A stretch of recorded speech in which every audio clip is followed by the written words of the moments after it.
আনুষ্ঠানিকভাবে ঘোষিত না হলেও বেঙ্গালুরুর এম চেন্নাস্বামী স্টেডিয়ামে জীবনের শেষ ম্যাচটি খেলে ফেললেন ক্রিকেটের কিংবদন্তি ভারতীয় ক্রিকেটের সফলতম নক্ষত্র মহেন্দ্র সিং ধোনি।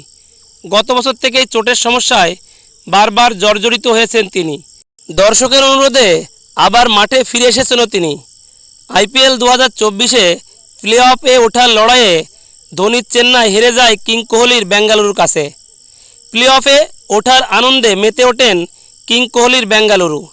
ভারতের ক্রিকেটের ইতিহাসে সফলতম অধিনায়ক মহেন্দ্র সিং ধোনিকে বিদায়ী সম্মাননা জানাতে ভুলেই যায় কিং কোহলিরা।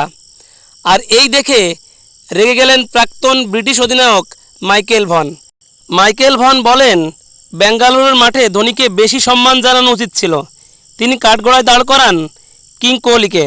ভন বলেন, বিরাট তো জানতেন এটাই প্রাক্তন অধিনায়কের শেষ ম্যাচ, যার সাথে তিনি দীর্ঘদিন ক্রিকেট খেলেছেন।